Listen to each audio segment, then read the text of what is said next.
जोशी फिर से एक बार आप सभी का स्वागत करता हूं। दोस्तों, कल तक हमने 5 पार्ट कंप्लीट कर चुके हैं और आज हम बात करेंगे 6 पार्ट में कि जो जर्नी हमने कल स्टार्ट की थी कि शुरू के 6 महीने में हमें क्या करना है। आपकी जो 0% से लेके ब्रॉन्ज तक की जर्नी कल हमने कंप्लीट की थी। दोस्तों, आज हम बात करेंगे 7वें महीने से लेके 12वें महीने तक आपको क्या करना है। देखो, सबसे बड़ा मेन प्रश्न हमेशा कमेंट में यही रहता है कि सर हम ब्रॉन्ज डायरेक्टर तो बन गए हैं लेकिन मेंटेन नहीं हो पा रहा है। तो जिन्होंने भी कल वाली वीडियो नहीं देखी है, सबसे पहले तो वो वीडियो चेक कर लीजिए। अगर आप उस तरीके से ब्रॉन्ज डायरेक्टर बने हो तो आपको कोई भी दिक्कत नहीं होगी आगे आने वाले वक्त में भी आपका ब्रॉन्ज डायरेक्टर मेंटेन करने के लिए।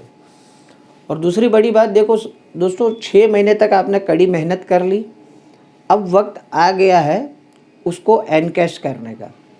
जैसे कल की वीडियो में बताया था कि शुरू में काम बहुत करना पड़ता है, इनकम छोटी होती है। कल की वीडियो में हमने देखा कि तकरीबन 6 महीने के बाद भी आपकी इनकम पहुंची है 6-6.5 हज़ार रुपया पर मंथ तक। लेकिन आज हम डिस्कस करेंगे कि इसको 6,000 से 50,000 तक कैसे जम करेंगे। देखो, शुरू के 6 महीने में 6,000 और उसके बाद के 6 महीने में सीधा 6,000 से 50,000।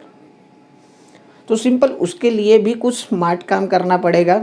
देखिए, अब तक आपने अपने विड्थ पे काम किया था, लेकिन अब क्या करना होगा आपको, विड्थ और डेप्थ दोनों के कॉम्बिनेशन पे काम करना पड़ेगा। देखिए, अब आप एक मैच्योर लीडर बन चुके हो, आपके पास अच्छा खासा नॉलेज आ चुका है। आपकी अपलाइन तो नो डाउट अभी भी मेहनत करेगी, लेकिन अब आपको जो अपलाइन ने आपके साथ किया है वो काम आपको आपकी डाउनलाइन में डुप्लीकेट भी करना पड़ेगा। क्योंकि देखो, हमको तो DCD तक की जर्नी कंप्लीट करनी है, हमको ब्रॉन्ज पे तो पूरी ज़िंदगी भर अटक के पड़े नहीं रहना है। तो वो जो प्रश्न था कि ब्रॉन्ज के आगे कैसे बढ़े, मुश्किल से ब्रॉन्ज ही मेंटेन हो पा रहा है, तो नेक्स्ट तो लेवल का तो लंबे की बात है, सिल्वर कैसे जाएंगे, गोल्ड कैसे जाएंगे। पहले तो ये बता दो कि ब्रॉन्ज जो है वही कैसे हम लोग मेंटेन करें।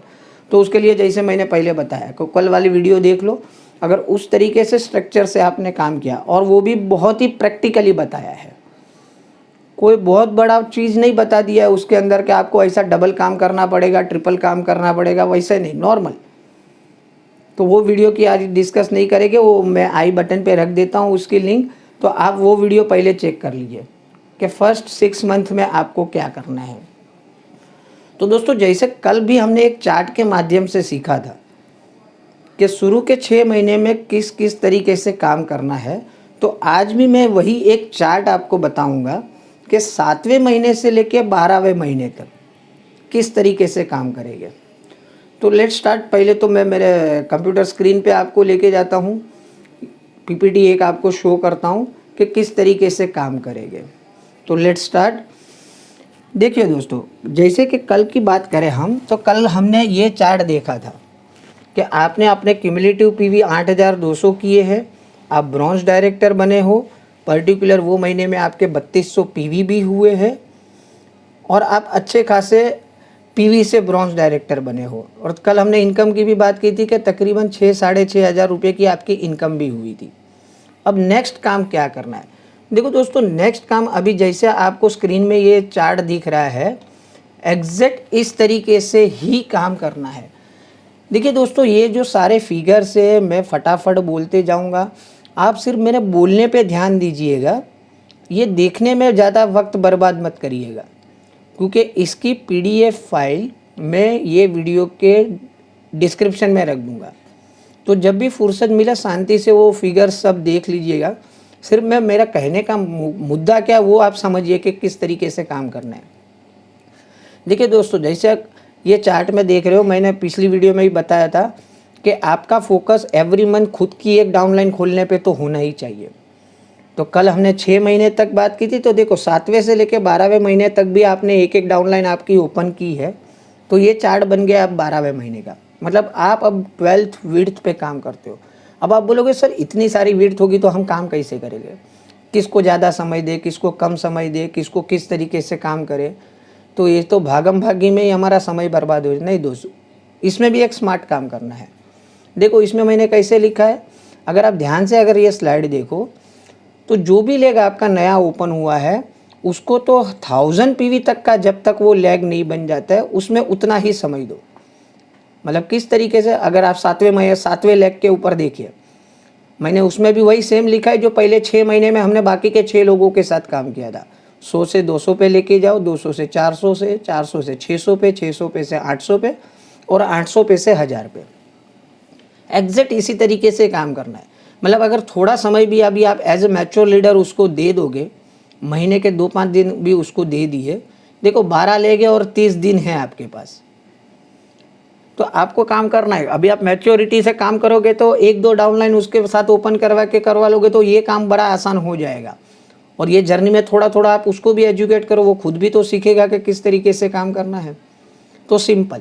लेकिन देखो अब नेक्स्ट फोकस आपका क्या होना चाहिए, जो भी लेग आपका 1000 पीवी टच कर चुका है, मतलब कि पर मंथ 1000 पीवी करने लग चुका है, अब उसका ग्रोथ कैसे करवाएंगे। अब देखो इसमें भी मैंने डबल नहीं लिखा है। अभी आप फर्स्ट लेग पे आ जाइए, देखो फर्स्ट लेग में मैंने क्या लिखा है, 1000 पीवी पे से हम उसको 1300 पीवी पे लेके गए, 1300 से 1690 पे लेके गए और 1690 से तकरीबन 2200 पे लेके गए। तो ये ग्रोथ कितना है पर मंथ की अगर हम बात करें तो 30% का ग्रोथ हो गया। तो मतलब 7वें से लेकर 90 महीने तक जो लेग आपका 1000 पीवी टच करता है उसका पर मंथ 30 पीवी ग्रोथ करवाओ।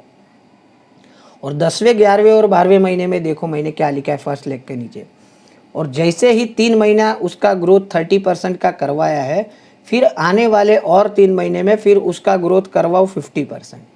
अब ये कैसे होगा, अब सिंपल है। अगर आप अपने सीधा लॉजिक भी लगा लो कि अगर आपका कोई लेग 2200-2300 पीवी हर महीने करने लग गया है, तो अब उसके नीचे भी अच्छी खासी टीम है, कुछ लीडर्स भी उसने खुद ने भी क्रिएट किए रहेंगे, तो अब जो काम की स्पीड है वो अपने आप बढ़नी चाहिए।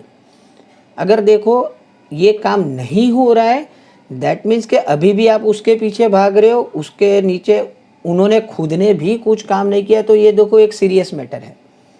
मतलब आपने सिर्फ वॉल्यूम पे फोकस किया है, ना कि उनके एजुकेशन पे फोकस किया है। तो ये जर्नी में आपको ये भी ध्यान रखना है कि उनको एजुकेट करना है। और अगर देखो इसी तरीके से अगर काम चलते रहा तो क्या होगा, 12वें महीने के एंड में देखो आपका पहला वाला लेग सिल्वर हो जाएगा, 3 ब्रॉन्ज हो गए आपके नीचे, आपका 5वां लेग 11% पे होगा। अभी आप देखोगे कि अगर स्लाइड में आप देखो तो 5वें लेग के नीचे अगर क्यूमुलेटिव पीवी देखो तो 6090 है। तो आप बोलोगे सर उसमें आपने 11% क्यों लिखा है, बट क्योंकि उसने वो पर्टिकुलर महीने में 12वें महीने में सिर्फ 1690 पीवी किए थे, तो उसके चलते वो नॉन क्वालिफाइड डायरेक्टर है, ना कि ब्रॉन्ज डायरेक्टर है। ठीक उसी तरीके से देखो, अगर स्लाइड एकदम ध्यान से ये वीडियो ख़त्म होने के बाद देखना, 1000 पीवी तक मैंने सब वही सिस्टम से काम लिखा है, 100, 200, 400, 600, 800, 1000, और जैसे 1000 टच कर लेता है उसके बाद वो लेग हर महीने 30% ग्रोथ करना चाहिए। और मतलब 90 महीने के बाद 10वें 11वें महीने में फिर 50% का ग्रोथ होना चाहिए। मैं एग्जैक्ट डबल नहीं लिख रहा हूँ ताकि आपको टारगेट भी बहुत टफ लगे, लेकिन इस तरीके से काम करना है। तो अगर इसके ऊपर अगर हम इनकम की बात करें तो तकरीबन आपको अगर स्लाइड में दिख रहा है तो 45,503 की आपकी इनकम हो जाएगी। अब देखो 45,000 इनकम क्यों होगी इसके अंदर, आप बोलोगे सर 24,000 पीवी है और आपने एलओबी सिर्फ 17,000 लिखा है। तो जैसे आपने मेरी पुरानी भी वीडियोस देखी है कैलकुलेशन के ऊपर, क्योंकि आपका second, third and fourth leg आप क्वालिफाइड डायरेक्टर है, बट 5625 पीवी उन्होंने टच नहीं किया है, तो ये 3 पीवी के आपको एलओबी नहीं मिल रही है।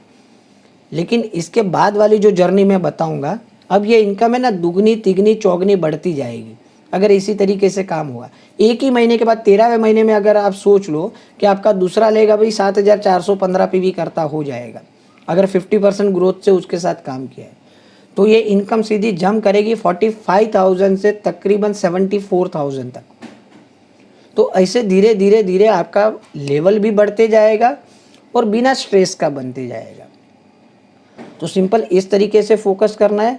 अब मैं आपको 3-4 टिप्स दे देता हूँ। तो यहाँ तक ये स्लाइड अगर आपने देख ली है तो अच्छी बात है, और अगर स्लाइड पे ज़्यादा फोकस मत करना। मैं हालांकि जैसे मैंने बोला मैं उसका पीडीएफ रखने ही वाला हूँ इसके अंदर, तो वो बाद में शांति से कर लेना। अब बात आती है कि अगर ये स्लाइड ध्यान से देखी है तो आप ध्यान से देखना कि आपके साथ जुड़ने वाला हर व्यक्ति 90 महीने में ब्रॉन्ज डायरेक्टर बन रहा है। तो दोस्तों वो पॉजिटिव रहेगा कि नेगेटिव रहेगा? हर महीने उसके साथ आपने कुछ ना कुछ काम किया है, उसका ग्रोथ किया है। स्लाइड देखो, आप खुद 6 महीने में ब्रॉन्ज बन गए थे और आपके साथ अगर आपने इस तरीके से काम किया है तो मतलब कि आपके साथ जुड़ने वाला हर आदमी 90 महीने में ब्रॉन्ज है। देखो मैं पहले ही बोला था मैं प्रैक्टिकल बात करूँगा, बातें बड़ी बड़ी नहीं करूँगा कि 3 महीने में ब्रॉन्ज चले गए, 4 महीने में। देखो लेकिन इस तरीके से भी धीरे धीरे उसके साथ काम किया तो 90 महीने में ब्रॉन्ज डायरेक्टर बनेगा। और डेफिनेट उसका वॉल्यूम धीरे धीरे बढ़ रहा है तो वो पॉजिटिव भी रहेगा, टिका भी रहेगा, क्योंकि 3-4 हज़ार पीवी वाला आपने उसको ब्रॉन्ज डायरेक्टर बनाया है। तो डेफिनेट आने वाले महीने में भी उसका वो मेंटेन भी करेगा। अब लेकिन देखो इसके अंदर आपको फोकस सबसे मेन क्या करना है आपने उसको ब्रॉन्ज तो बना दिया है, लेकिन अगर ये बिजनेस आपको सस्टेनेबल रखना है हमेशा के लिए तो आपका फोकस होना चाहिए कि जो भी 1000 पीवी वाला लैग है आपका, एटलीस्ट वो लैग के अंदर आपको 6 प्लान प्रेजेंटर क्रिएट करने ही है बाय हुक और क्रूक। अगर वो नहीं करोगे तो ज़िंदगी भर आपको मजदूरी करनी पड़ेगी वो लैग के साथ। क्योंकि देखो मेरा मानना है, मेरा नहीं सभी का मानना है कि अगर एक प्लान प्रेजेंटर है कोई लैग में तो कैसे भी करके 300-400 पीवी का वॉल्यूम जनरेट करता है। और अब मान लीजिए कि आपने 6 प्लान प्रेजेंटर क्रिएट कर दिए हैं तो तकरीबन 1800 से 2000 पीवी तो प्लान प्रेजेंटर ही निकाल के लाएंगे और जो नई व्यक्ति जुड़ रही है उसके अलग से वॉल्यूम आएंगे। तो अगर आपके कोई भी लैग में, आप आज के बाद आपका स्ट्रक्चर देख लेना है वीडियो बंद होने के बाद कि आपके वो लैग के अंदर कितने लोग खुद से प्लान बताते। अगर प्लान प्रेजेंटर नहीं है वो लैग में तो बहुत सीरियस मैटर है। सबसे पहले आपको उस पर काम करना पड़ेगा कि वहाँ प्लान प्रेजेंटर ज़्यादा से ज़्यादा कैसे क्रिएट करें। दूसरा टिप, आपकी जो भी फ्रंट लाइन है उसको प्रोडक्ट और प्लान दोनों का नॉलेज होना चाहिए। अब ये जरूरी नहीं है कि जो इमीडिएट फ्रंट लाइन है, शायद बहुत केस में ऐसा होता है कि वो जोड़ा लेकिन वो काम नहीं कर रहा है लेकिन उसके नीचे वाला काम कर रहा है। तो जो भी वो लैग में जो सबसे पहला व्यक्ति है जो शार्प है उसको ये दोनों की नॉलेज बहुत होनी ज़रूरी है। सबसे पहले तो आपको होनी चाहिए और उसके बाद उसको भी होनी चाहिए, ताकि उसके चलते बार बार पूरे नेटवर्क का फ़ोन आपको ना आवे। आप सोच लो आपका नेटवर्क 300-400 आदमी का है और किसी को हार्ट डिसीज है, किसी को घुटने में दर्द कर रहा है, किसी को स्किन का प्रॉब्लम है और रोज़ 100-200 लोग आपको ही फ़ोन कर रहे हैं कि सर इसमें कौन सी सप्लीमेंट दूँ, इसमें क्या दूँ, वो क्या दूँ। तो आप कितने लोगों को हैंडल कर पाओगे? तो फोकस होना चाहिए कि जो इमीडिएट फ्रंट लाइन है उसके पास ये दोनों नॉलेज होनी चाहिए, तब जाके आपका ग्रोथ और ज़्यादा होगा। और तीसरा, आपका जो भी फ्रंट लाइन है वो ऑब्जेक्शन हैंडलर होना चाहिए। ऑब्जेक्शन हैंडलर का मतलब कि जो भी छोटी मोटी क्वेरीज होती है डाउनलाइन की, उनके खुद के लैग की, वो क्वेरी आप तक पहुँचे ही नहीं। सर ऑनलाइन ऑर्डर कर रहा हूँ कैसे करूँ, ऑर्डरिंग नहीं हो रहा है, सर डीएलसीपी में ये प्रोडक्ट नहीं मिल रहा है, हमेशा आउट ऑफ स्टॉक रहता है। तो देखो ये सब छोटे मोटे क्वेश्चनों का आंसर आपके फ्रंट लाइन को हैंडल करना सिखाना पड़ेगा आपको, नहीं तो बात वहीं वापस आके अटक जाएगी कि सब लोग आपको ही फ़ोन करेंगे, आप खुद इरिटेट हो जाओगे। और कभी कभी मन में ये भाव आएगा कि साला मेहनत में इतना कर रहा हूँ और वो बैठे बैठे मलाई खा रहा है, खुद कुछ नहीं करना है, बस आदमी जोड़ दिए और सब मेरे पीछे छोड़ दिए। तो ऐसा नहीं होना है, आपको प्रेम से उसको भी तैयार करना है। देखो आफ्टर ऑल उसका भी ग्रोथ हो रहा है और वो डेफिनेट आपकी बात सुनेगा ना, क्योंकि आपने वो स्ट्रक्चर से वो इतने अच्छे से डिज़ाइन किया है उसका लेवल कि वो डेफिनेट आपकी बात सुनेगा। तो 3 मोटी मोटी टिप्स अगर ये वीडियो में आप देख लो कि 1000 पीवी वाला लेग जैसे आपका टच हो जाता है, उसका हर महीने 30% ग्रोथ होना चाहिए आने वाले और नेक्स्ट 3 मंथ में, और उसके बाद हर महीने 50% उसका ग्रोथ होना चाहिए। आपकी फ्रंट लाइन प्लान प्रेजेंटर होनी चाहिए, ऑब्जेक्शन हैंडलर होनी चाहिए। तो बस इतना काम करने से, अब देखो नेक्स्ट पार्ट में मैं बताऊंगा कि इनकम अभी सीधी 3 गुनी 4 गुनी कैसे हो जाएगी। आज के वीडियो में आपने देख लिया कि 6000 से 6 महीने में ही आपने 50,000 पे जंप मार दिया है। अब आप खुद अपने दिल पे हाथ रख के सोच लीजिए कि अगर आप कहीं जॉब कर रहे हो और आपकी पगार 10,000 रुपया है, तो 10,000 से 50,000 तक पहुंचने के लिए आपको कितना महीना या कितने साल काम करना पड़ेगा? तो सीरियसली सोचिए। नेक्स्ट वीडियो में मिलेंगे हम 13वें से 18वें महीने की जर्नी में, और मैं भी नेक्स्ट पार्ट में मैं DUCD तक का भी देखो, उसके बाद कुछ ज़्यादा करना नहीं होगा, उसके बाद मेन मुद्दे पे ही बात करना पड़ेगा। तो नेक्स्ट वाला 7th पार्ट होगा। 8th वाला जो पार्ट होगा वो हम सोशल मीडिया के यूज़ पे करेंगे। और जो लास्ट वाला पार्ट है, तो आज से लेके 8वें वाले पार्ट तक आपके जितने भी क्वेरी और है और आपको लग रहा है कि मैंने ये पॉइंट कवर नहीं किया है, तो सारे लोग कमेंट में लिख दीजिए या मुझे व्हाट्सअप कर दीजिए। व्हाट्सअप का नंबर मेरा डिस्क्रिप्शन में आपको मिल जाएगा। तो 9वां वाला पार्ट है वो टोटली सिर्फ और सिर्फ क्वेश्चन एंड आंसर के ऊपर होगा। मैं सारे कमेंट ले लूँगा, क्योंकि देखो कभी कभी ऐसी कमेंट आती है जिसका आंसर देना मुश्किल हो जाता है, क्योंकि उसका आंसर लंबा चौड़ा होता है, तो कमेंट में मैं वो आंसर नहीं लिख सकता। तो 9वां वाला जो लास्ट वाला पार्ट है, जिन्होंने भी ये 8 पार्ट पूरे देखे हैं, वो सारे के सारे लोग मुझे व्हाट्सअप पर उनकी क्वेरी भेज दीजिए। तो 9th पार्ट में हम सारे क्वेश्चन आंसर फिर से एक बार रिवाइज कर लेंगे। तो बस आज के लिए इतना ही, मिलते कल और एक इन्फॉर्मेटिव वीडियो में। तब तक के लिए आपका ख्याल रखिए। Thank you very much. Wish you wealth.